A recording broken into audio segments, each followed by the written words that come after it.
We're live. 3, 2, 1. Hi, Mel. I love the live part of it. It's like, okay, and we're on the air. As if we weren't talking before we went live. I know. Hello, Peter. Welcome, everyone. This is our monthly Thrive Outside LinkedIn live webinar that we're doing. Oh, there's our friend Jody. I see her. Let me add her to the to the stage. Welcome to the stage, Jody. Thank you. Oh my goodness. We are live, just so you know. That's good. I'm gonna try to move very slowly in my background.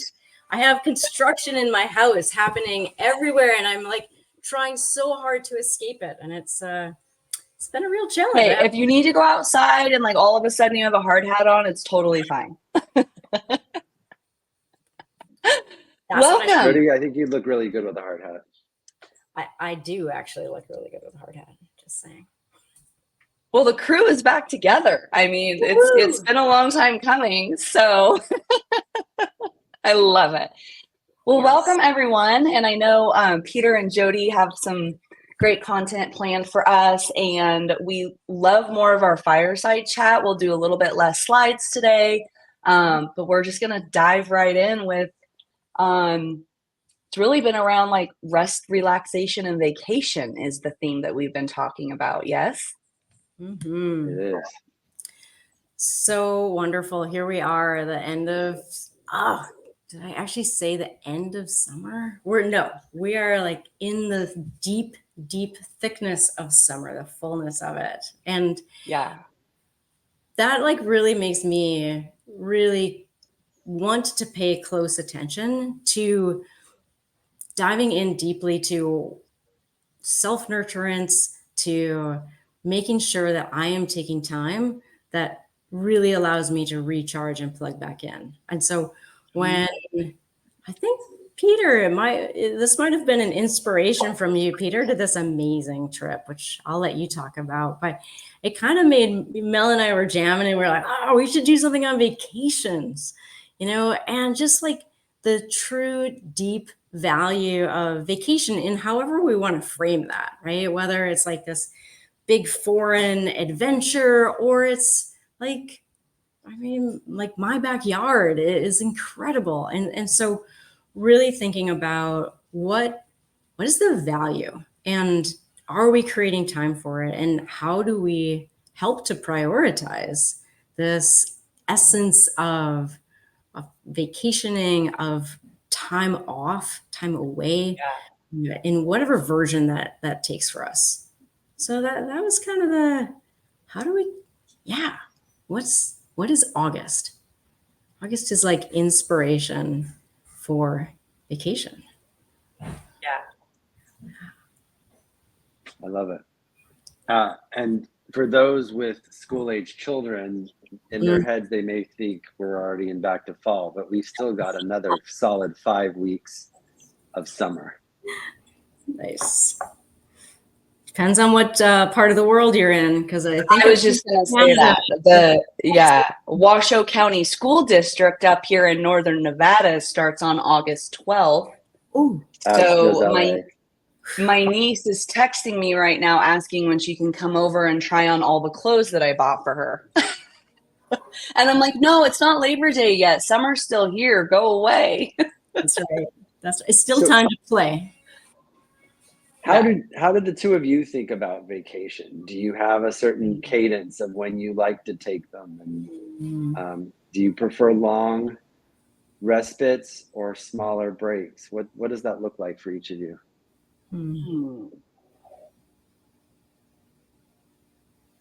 I think that my mindset around vacation changed when my husband and I set out on a year-long's worth of van life. So yeah, but I mean, prior to that, it was long weekends or, hey, we're going to try to go to Thailand this year. But van life, which we did over 2019, 2020, I think is really like given it a different meaning for me, on what that means. And today it means regardless of where you're at, being able to completely disconnect from work. Yep. No email, no Slack, no nothing. Oh, how effective are you at doing that? That's a struggle for me. That's a good question. I have been practicing for 2 decades, and I have gotten really good at it. I think that's actually one of the things I'm most proud of for me in this moment. Yeah. So I'm going to Alaska in a couple weeks, and I'll be with 2 of my best girlfriends. And I for sure will, weekends are easier for most of us, but there's like a Wednesday, Thursday, Friday, and I'll be like, I'll message my partners and my clients, and I'll be totally off. Like I have to disconnect. Yeah. Yeah. I feel like when I'm in remote places, right, it like makes it really easy. And I think that's it is one of the big attractions for me for going places where like I can't actually turn on my phone, like it doesn't work. And it doesn't matter if I have an international SIM card, like it will not work. I just can't. And so No bars. no bars. There are no bars to be had. And, I get it. There's like inReaches and there's satellite technology. But if I'm putting myself like on some kind of a more, it doesn't even have to be like a long expedition. I'm going to use the word expedition, but, like I'm thinking it's like a backpacking or canoeing, up in a remote place. It's like, I don't want to carry all that junk around with me, and it's really expensive. And if I drop it in the water or down a cliff, that's bad, right? So it's like I want the simplicity. So with your first question, like thinking about like what vacation like really creates for me, it's like, yeah, it's stepping away from work, but I think there's another layer there for me that's like also dropping all of the complexities of life, like the element of like when I'm on vacation or whatever that looks like even if it's just a day thing and I'm like out in my neighborhood and I'm up rock climbing is the only thing that I'm doing. I'm not worrying about anything else. Or if I'm, sitting at the ocean, I'm just sitting at the ocean. And that's awesome. We don't get that very much day to day. What you just shared, Jody, resonates for me because what I've noticed is that when I go on vacation, for the most part, I can let go of a lot of the noise that's around me, like the list of insurance claims that needs to be made at the stack on my desk, or the artwork that hasn't been hung, or the kids' closets that haven't been organized, or all of those things. And just getting permission to step away from that, as well as the work stuff, is rejuvenating in a way that trying to just relax at home is not as effective for me. Yeah, 100%. And then there's go ahead.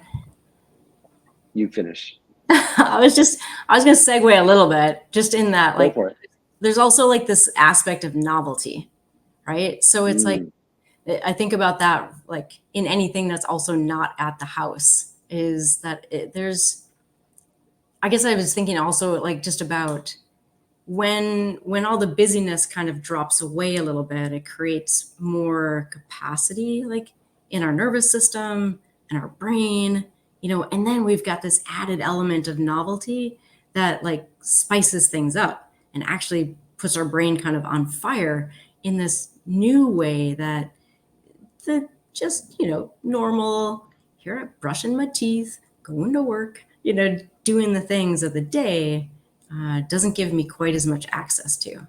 And so the potential for like being really creative, like is really, really rich in those times, I think. And when you say novelty, does it feel more important to you that it's breaking away from your day-to-day routine, or that it's an experience that you've truly never had before on vacation or in day-to-day life? For me, it's all of it, right? Because Mhm. I can go walk the same trail, but I'm always looking at the landscape through the lens of curiosity. And Sure. that's partly just a practice that I have. But I think that it increases the access to novelty because I'm looking for it actively. Yeah. But I'm curious if you would answer that same question. Well, what I notice about myself is that for the most part, I try to avoid vacations that repeat the same thing that I've done before. Mm. Like I mean, my husband's happy place is Coronado Island in San Diego, and so I have come around on the power of rituals and maybe a weekend or 3 days down there once a year. But on the whole, if the planning is up to me, I want to experience something new and different. I want to try new restaurants. I want to visit a new country, or at the very least, explore a part of a country that I'm visiting that I've never seen before. And while I can understand for others, I grew up with a lot of people that went to the same beach the same week of every year and ate the same 5 different restaurants and did the same activities. I understand what is appealing to them about them, and know that that just isn't what would work for me. Yeah. What about for you, Mel? I thrive on doing things for the first time. And so it's like the newness. But we also have our rituals, like our annual family camping trip. But I love going places and doing things for the very, very first time. Yeah. Yeah. That's fun. What's a recent one that stood out to you, Mel? Let's see. So I think the first thing, well, it's more of like an outdoor experience actually that just popped in my mind. So I live in the Reno Tahoe area. I had a friend come in to town for her long weekend, so it was her vacation. So then I'm like, oh, it's my vacation too. And she was down to do some crazy adventuring where some of my other friends are, they're like, let's just go for a walk along the river. And this particular friend was like, yeah, I'm down. And so there's a Via Ferrata here up near Palisades, Tahoe and Olympic Valley. And so it's, you're constantly attached, but it's rock climbing. And so we essentially rock climbed the face of some of the granite faces at Palisades Ski Resort on the Via Ferrata. Fun. And I'm not a rock climber, but that's like the closest you can get to being like, yep, I'm a real rock climber. And it was just phenomenal. And I'm like, oh, okay, who are my other friends that I can take there again, right? Because it's probably the first time they've done something like that. So I like stuff like that. And then if I have a friend or a family member that, isn't doing that sort of thing, I will try to find something fun, different, or unique that, that we haven't done yet. I love that you just kind of named that, like, it might not be new for you, but if you bring someone else and it's new for them, like that is like, it brings this like newness element back to that too, because you get to, maybe it's like the wonder of children's eyes or, all of that, right? Like, I was going to say that. Yeah. Yeah. Yeah. Peter, you've got firsthand experience in that one. Yeah. But I, to your point, I think it could apply with adult friends or adult children as well. This idea of sharing something that we know and love with someone and allowing them to experience it for the first time. You can remind us of what it was like when we were first getting exposed to it. So, we're going to take our boys next spring break to London. It'll be their first trip to Europe. And I'm really excited to see a place I visited too many times to count, but to see it with fresh eyes through their experience and thinking about what are the activities that they're going to want to experience and explore without the pressure of, oh, we've got to do these things that I want to do, because thankfully I've had a chance to go already. So I do want to visit Richmond as a nod to Ted Lasso. Yes. So. Yes. Definitely. I expect you to be sporting some Lasso swag directly from Richmond when I see you next. Yeah. Well, I was curious, we'd all read this like awesome article that Peter shared with us around the power of being on vacation, both for an individual as well as the value of that for the business environment and for the company that might give us vacation days, right? Not something that any of the three of us. I mean, thank you, Jody Radke, for giving me vacation days, right? But it's like the benefits that we all experience by making sure that we do engage in like unplugging and simplification and novelty. So I wondered if we want to segue over there a little bit and think a little bit more about what are some of the things that taking this time and space actually do for us in terms of actually providing like an inner nurturance experience. Yeah. I mean, one of the first things that comes up for me is this idea that Rebecca Zucker, who wrote the article, mentions in it, is that walking away from your day-to-day routine and that ability to recharge and slow down allows you to get some more perspective on how things are going for you. I've done a lot of coaching with new parents, and parental leave can play that role, but I think vacation can too, if you design it with enough time or enough slowness that you get a chance to quiet your mind. And so for Rebecca, she talked about how going to Paris was a place where she could do that and recharge. For me, it's often a mix of places like skiing a mountain, but also visiting new places. I was in July, my husband and I went to Italy, and we went to places we'd never been, in Puglia and then Lake Como. And it wasn't 100% nature, but there was a whole lot of nature in it. And even one of the hotels that we visited, it's called the Borgo Ignazia, and it was a very curated experience where they even went with a very monochromatic palette because they wanted to calm your senses. And there was no music by design because they wanted you to be able to just quiet your mind, listen to yourself, perhaps even just engage a little bit in nature in this, over the top luxurious environment. And I was able to look at something like that, and I've had prior vacations, and one in particular that I'm thinking about when I was in Maui, where it felt like a cruise ship on the sand, hundreds, if not thousands of people crowding a pool and loud music blasting. And while there's an element of fun to that, it isn't the one that you walk away, or at least I walked away with some perspective. And so that perspective might be on how I'm showing up at work, what's going well, what is it that I want to be different. And I often come back from vacation feeling more resourced and recharged to tackle some of those most daunting things.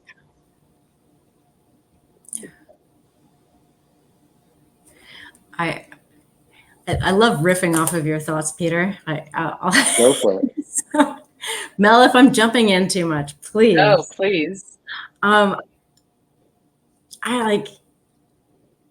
You said this word, like curated experience, like, it just made me really think about the intentionality that we set for the activities that we engage in, and it's like a vacation might not feel like a vacation if we're like, well, I got to do this thing because somebody else set it up and I said I'd say do yes, but I didn't really want to go, but there I am because I had to do the thing and all the things, right? Like there's this, I think, very powerful piece here in this idea of like the curation of the space, the intentionality of the design. My partner is really, really good at that. You know, she's like, this is so that we can totally get away and be free from all of those distractions. And like, that's one of the big reasons why we go to the mountains. It's because like, we just have the ultimate freedom there of going with the pace that we design. And it just makes me think a lot about like vacation, because some people will say, oh yeah, I went on vacation, but I did not feel recharged. Mm-mm. Right? I've had that experience. Yep. I had a little bit of that experience last night when my plane landed at midnight instead of 9:30, which that alone would have been challenging. But yes, it's hard enough to come back to work after being out, but to come back to work and not feel recharged feels like a double whammy. Yeah. Yeah. So Yeah. Go ahead. Well, when people say they need a vacation from their vacation. Mm-hmm. Yeah. Yeah. Yeah. So it's like, well, and in America, where most people, like what I'm sure there's stats on this, like the average working, American probably gets, well, anywhere from 0, but most people are getting like 2 weeks paid all the way to what, like 5 weeks at the most. But mostly you are frowned upon if you take all 5 weeks at the same time in America. And then, there's another school of thought. This happens a lot in venture capital in the VC world, which I've already been experiencing this month, is they're like, oh yeah, I'm like, hey, let's connect, blah, blah, blah. And he's like, oh, I'm taking the whole month of August off. Like that's a known thing in the VC world. And it's like, well, why can't that be for everyone? Right. Yeah. Yeah. So that's super interesting. Historically, it has been more of the norm in Europe that people would take most, if not all, of August off. And I heard a sad data point when I was there this summer that a lot of companies have shifted so that everyone may take 2 weeks off, but they stagger it so that business can keep going through the month of August. And while American businesses haven't had that for forever, really, it was a little sad to hear that some piece of that was going away, because I know the times when my whatever organization I'm working at completely shuts down has a different level of rest versus I'm the only one out on vacation and everything's moving along. Because there's feels like this strong need to either kind of run on that treadmill while you're on vacation or jump off it for a week and then jump right back on at the same speed you were going. Yes. Yeah. Interesting. And frankly, when I came back from vacation, I didn't have the momentum or the stamina to be working at the same intensity that I was at the end of June. And like, part of me was sad about that because I enjoyed that reward of being really productive. But I also know that it was much more sustainable for me to recognize that a different pace was more realistic for me. Yeah, absolutely. I was shocked by some of the statistics that Rebecca mentioned. Something like 30% of vacation time in 2018 was completely forfeited. So like benefits that people had, and it was a use it or lose it proposition, and yet people were letting it go. And I think it speaks to Mel, some of what you were saying about like this feeling of like it's not okay to use it all or to use multiple weeks at a time. the article makes a great case that it would be beneficial to businesses if they not only provided the vacation, but actually forced people to take the time off to end some of this martyr culture and to actually give people a chance to come back a little bit healthier and more resilient.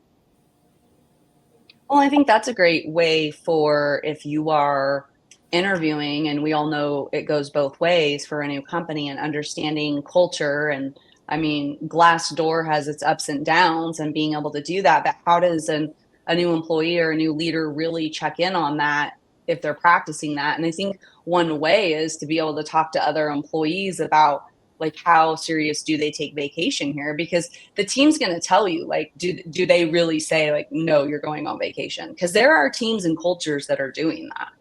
And I think that's a really, really great sign for the health of the culture, right? Like, what is it really like? I mean, I know when I was running my company and I was CEO, I had taken my first vacation in 5 years, and more than like long weekends, right? Camping or something. And my husband and I, who was also my co-founder and CTO, we were going to Asia for the month. And my CFO walked up to me, and he knew me well enough to do this. And I was still in the midst of, business coaching and trying to get over myself and my ego that I couldn't possibly be gone from the office long enough because everybody needs me. And what was standing in my way was my ego. Right? Like, I needed it. I needed like the texts and the emails and can you help me? And I'm the one with all the solutions and the fixing. And so I had to unravel from that. And I remember my CFO at the time just said, there can possibly not be anything that me and the rest of the team couldn't handle while you were gone. And that was probably the nicest, most respectful way he could have said it to me. But what he was really saying was, please get over yourself. You're not really that important. Right. And I had and so that was in like 2017, I think. And that was really the first time in running my company for the first 5-ish years, that he was like, I'm trying to give you a gift. And if you don't take this gift, this is not going to go anywhere good. And so my thing was ego, and we all coach leaders around, right? Like, you're not so important that you can't step away. So that was my big learning. And I had a similar experience, and I remember tricking myself into thinking, I want to be of service to my team by making myself available on vacation. But there were two unintended consequences. One, I was conveying to them that I didn't think they could do it on their own. And two, I was modeling that when you're on vacation, you can't really be on vacation. Neither of which I wanted to send. Yeah. And the higher up you are in the organization and or as a leader, the bigger the message it sends. And that took me a long time to realize, right? Same CFO, love him to death. And he's like, hey, your megaphone is loud enough. So everything that you're doing is amplified because you are the CEO. And I was not modeling the behavior that was getting our culture to where it needed to be. It also got to the point where I had teammates who were afraid to ask for time off. That's how bad it got. And when my business coach at the time brought that information to me, it was like hearing that. She said, your team today, so-and-so and so-and-so told me in their session today that they are afraid to ask for time off. And I went, oh my gosh, this is not the company and the culture that I wanted to build.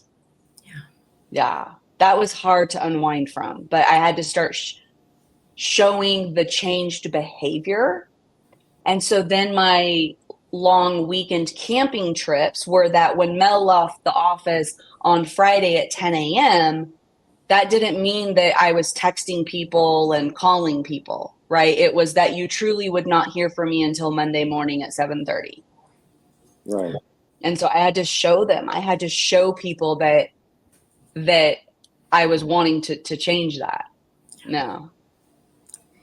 I love that we're talking about modeling, right? Because it's like, it's so easy to, I don't know, kind of poo-poo that a little bit, for lack of a better term, you know, but it's like, as leaders, we have so much power, like, and not just like power because we can make decisions and do stuff, but really, really power that, like, by the way that we act, by what we show. And, you know, modeling is all about actions speak louder than words. And that's not something that we tend to talk about in corporate culture very often. We're very words focused, but the actions are what build the trust and show what truly is valued. Yeah. Have either of you heard a term that's been getting thrown around this summer, which is quiet vacationing? Yeah. Tell me more. Yep. It's this idea that people are taking time off without announcing it and hoping that no one notices and that they can keep things moving along. And, you know, while I'm sure there could be some element of people not having the vacation days and trying to make the most of it, I think for a lot of people, it's happening in organizations where they have unlimited vacation, but they're concerned about the perception of what it means to be taking time off. And, you know, if I were working with a client that shared that this was happening, like Mel's wake-up call, to me, it would be a real sign that something needs to shift. Not that I don't want people taking vacation, but I would rather people, especially at the top, to shout it loud and clear and put the out of office on email and Slack and all of those things so that it's signaling to everyone else that they should do it too. 100%, especially in post-COVID, mostly remote world for most people. I could imagine that quiet vacationing, the way that you would start to find out about that as a leader is skip level one-to-ones, right? Tuning in to if that has become, you know, an unnamed part of the culture, because that's exactly that, right? People are scared to ask for vacation. And this was pre-COVID, so this was 2017. Well, how is it showing up in a post-COVID and mostly dominant remote culture and the knowledge economy, right? It's quiet vacation. And, you know, I was coaching a client this morning, and they're a hybrid working environment, and she has a neck injury that she needs to seek medical help for. And we were on the call, and I was giving her permission. Sometimes it's just that, even that nudge of giving someone permission. I said, we got to message your boss right now. You got to cancel this meeting and get to this one. And we got to the point where I said, what's tomorrow? Can you just take tomorrow off for a health day? And she said, well, I have this 9:30 a.m. sales meeting. I have to show my face, blah, blah, blah. And it's an hour and a half sales meeting. And I'm going, like, you have to be able to disconnect completely if you're in a realm of burnout and needing to heal a neck injury or a strained muscle, right?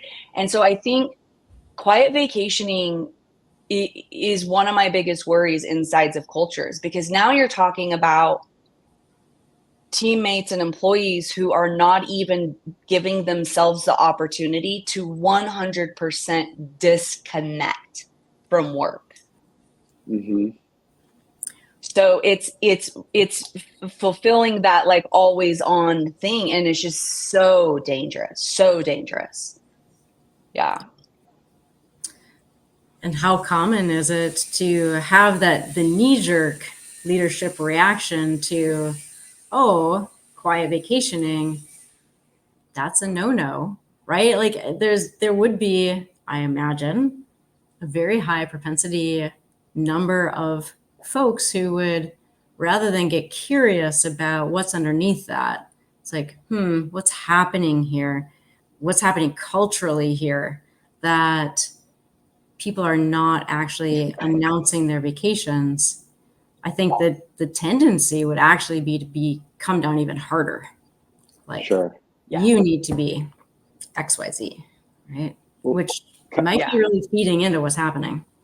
Sure. Yeah. Well, coming out of COVID, a period where a lot of people became accustomed to going to far off places and just working remotely. One of our Evolution's clients, a large system, during their return to office shift, announced that I think 4 times a year they would have a work from anywhere week. And so the idea was, okay, folks, even though we are moving back to an in-person experience, whatever it was, 3 or 4 days a week, we understand the value that all of you had of that that flexibility from COVID, and how can we create that in a way that works for the entire organization? And I love that example. Even in that one, it's not the same as taking a full vacation, but someone having the flexibility of going and working from Hawaii for a week. They came back in a very different place as opposed to feeling trapped in the day-to-day grind. Yeah. At risk of switching the topic a little bit, I'd love to just share an anecdote from a client of mine that I spoke with a couple of weeks ago. She lives in a major city in the US and had the opportunity to set up for the summer in a beach location just a couple of hours away from where she usually lives. And she kept working at the same intensity. And she shared with me an experience that she was just coming off of a very intense period that included working some really late nights. But she had noticed a difference in how she was feeling because she was in a different location, because she was in nature, because when she took a break, she could go for a walk down to the stream with her child and see ducks instead of crossing busy streets in traffic. And she felt that she was so much more resilient. And even in the craziness of working till midnight, she felt like she was thriving, which is the antithesis of what she was describing when she'd had that same period in her day-to-day life in the city. That's such an amazing story, Peter. It highlights so many of those principles of connecting to nature and movement, right? Like that's the other thing too. I think when we're out in a new place, we have a higher likelihood of actually getting out the door because our curiosity kind of drives us to go explore some. So even if it's just like a little nearby wander, Right. Maybe we're getting up and moving our bodies more, which, we all know all the health benefits and challenges to our sitting culture and how important it is to just get out the door and even move around the house. That's such an exciting anecdote. I shared with her that I was going to tell a little bit about this in our session today, and she got super energized. She said, you know what? The meeting I have right after this canceled. And so what I'm going to do is I'm going to go run to the beach and back. And she said, that'll be the highlight of my day. And I'm totally fine doing that and then settling back into meetings for another couple of hours because I've had that experience. Yeah. It's amazing. Yeah. Yeah, I think there's something also that this is clicking in both about your story, Peter, as well as just like about being on vacation is like the potential for spontaneity, right? And it's like we can think about novelty as like, oh, I've got to go to some far away foreign land, but being spontaneous like also gives us that little burst of like, I hadn't planned to have this hour to go do something, and I could just do paperwork. I could stay here. I could do the thing. I got a lot of things to do. Or I could be crazy and wild and go like run outside for an hour. And then, I have the freedom to bump that piece of work that I need to do like to 5 o'clock or whenever I want to do it. Maybe I want to get up earlier in the morning and do this little piece then. So the freedom to be like spontaneous, I think, is also something is hard to come by. Being away and on vacation, not always. Sometimes vacations are pretty structured, but they can sometimes invite.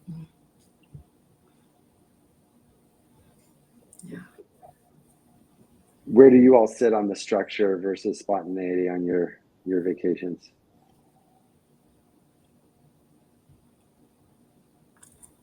Yes. I think for the most part, most of my vacations have been van lifing or camping in the outdoors. And my vacationing this year was supposed to look much different. I had a big old trip to Europe planned, but I injured my knee. So I'm just like, which has left more room for spontaneity, which I absolutely love. You know, when you're camping and you're, you know, camping in Mammoth or the Eastern Sierras, and you're like, this is our spot for the week, and it's just you know, the Starlink, for example, satellite internet allowed me to and Jody to do our Thrive Outside last month from Lassen National Forest, which was where I was. So the Starlink has allowed me to be very spontaneous and like get out more and deeper outdoors, right? Like my husband and I have worked from Arches National Park, which has no internet. And so that has been life-changing for me.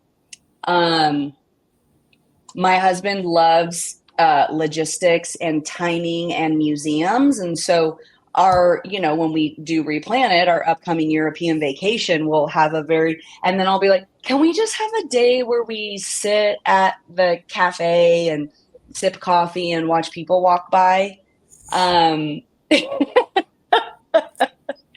Yep. And so I think depending on who your travel vacation partners are, it's like, okay, yeah. So that's been a bit of my experience. And then of course last week was an impromptu trip to Las Vegas because I mean it's already 100 degrees at my house, so why not just go to Las Vegas and spend it inside in the indoors?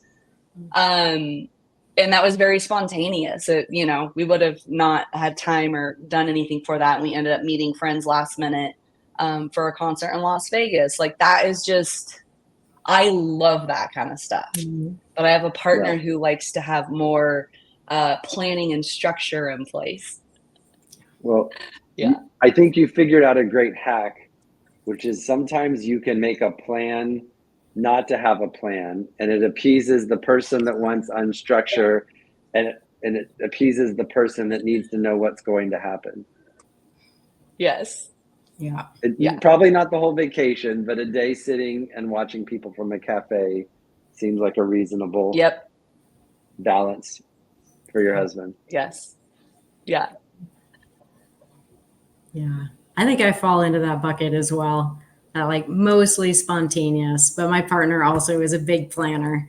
So it's but she's willing to be like, okay, we're gonna go like backpack, and once we get up to this lake, then we have this day at the lake, and we're gonna do whatever we want once we get there. So like we know each other pretty well, but I think that's 100% true. Like it depends a lot on who your travel buddies are, right? When I go on like backcountry ski trips, if we're, you know, at a hut and just doing day excursions, then it's very much based on like the snow conditions and external factors, right? Whereas if it's more of a hut to hut kind of thing, or maybe we've had to book things far in advance and there's very, you know, X number of obstacles along the way, then that's pretty darn tight on the logistics side of things.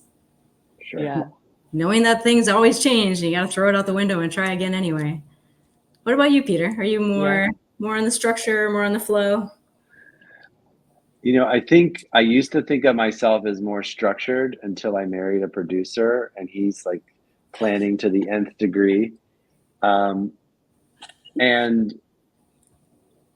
initially I resisted a lot of that because I'm like, well, it just feels like everything is preordained. Like we know what's going to happen at every moment. And where I came around is realizing there's some things that we really want to experience that if we don't plan ahead, we won't get to do it if we wait till the last minute. And so we've been able to figure out like that right balance of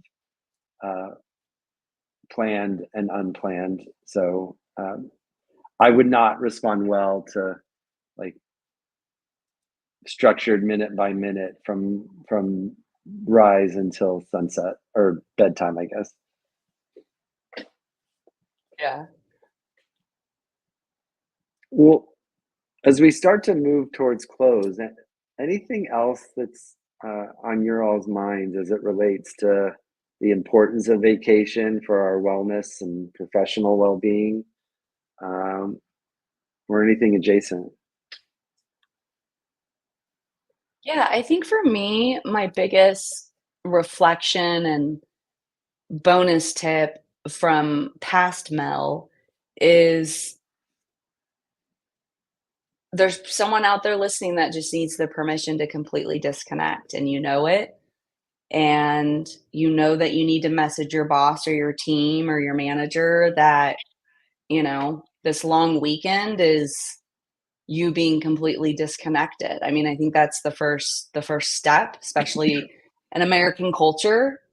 And starting small with a baby step of something is like, hey, I have my long weekend planned, and maybe everyone on your team is used to you still being available, and maybe it's this first 3-day weekend that you want to dip your toe in, and we're giving you permission today to Slack or message or email or text or WhatsApp your team that's like, hey, I'm completely disconnecting and I'll talk to you Monday morning.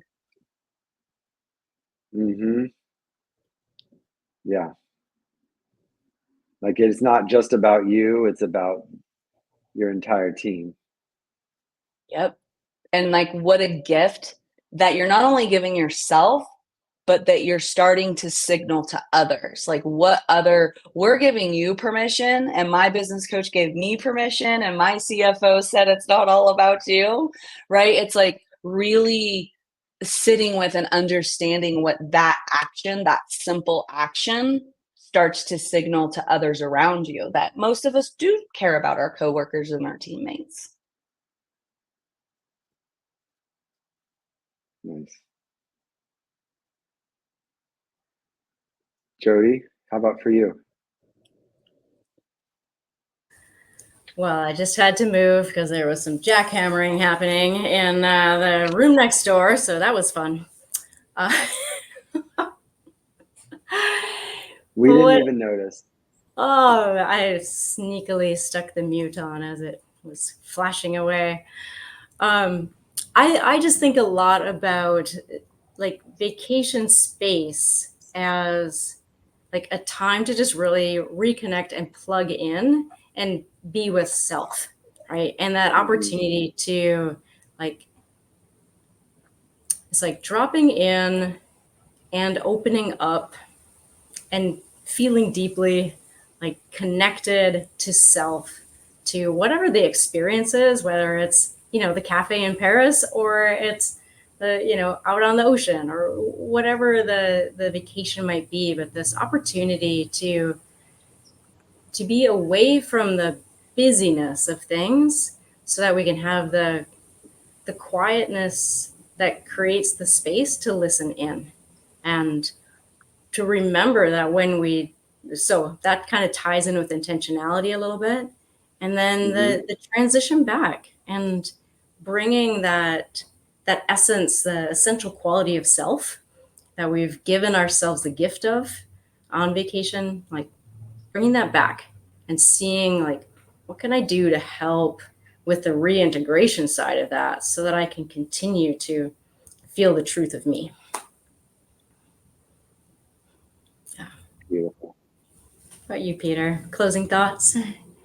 I think this idea that we need time away to really get to know ourselves feels like a wonderful incentive, because I don't really like the idea of moving throughout my year and my work without being able to connect with that.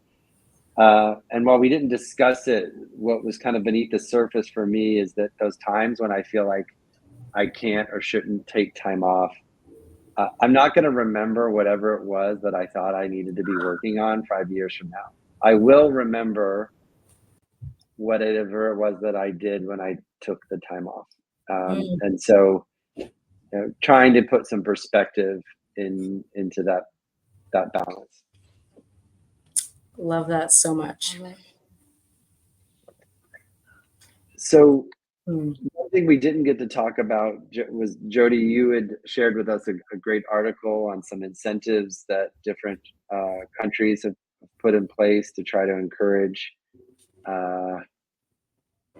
community conscious behavior. I think it was one city that was offering beer for people that would take public transportation. That's my hometown. I was like, whoa, Little Squamish made it into the New York Times. That was pretty cool. So cool. Yeah.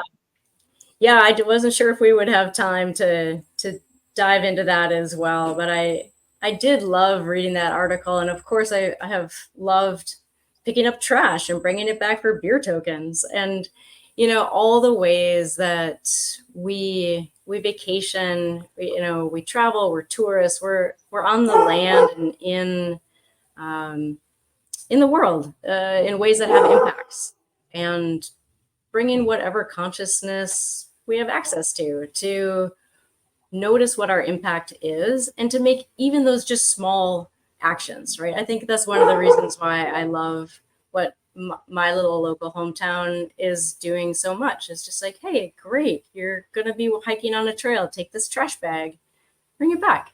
And rather than being kind of fine oriented, we're going to fine everybody who leaves their trash or parks their car wrong. It's like, let's incentivize, because I think we all want to do good while we're out there, right? We want to be conscientious visitors on the land, wherever it is that we are.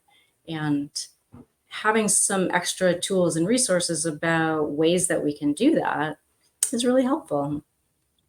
Yeah.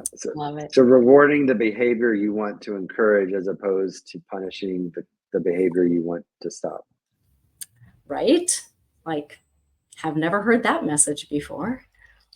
But we always, we like the stick. We like the stick more than the carrot. So, but we know that the carrot is like what we all actually really want and what actually nurtures us. So I love just seeing all the different ways that like we can index towards that and feel good about the choices that we're making. Well, anything else from either of you before we check out and share a sneak preview of our next Thrive Outside session? No, take us away. Take us away. So our next session will be the second Thursday in September. So looks like that'll be Thursday, September 12th. And I believe our dear friend and colleague Janine Davis is going to be sharing about her experience in Kenya, which she is still at right now, doing a leadership development experience with multiple clients in nature, nature to the nth degree, I guess you'd say. So looking forward to sharing all of that with everyone. Yeah, we'll be talking about, hopefully Janine will join us and talk specifically about her experience, but also more globally about what it means that, I love that it goes on the heels of doing like a conversation about vacations, right? Because vacations intentionality, right, is sort of like one mindset of creating the space for ourselves to unplug and dive deeply into self and nurture and all those good things, right?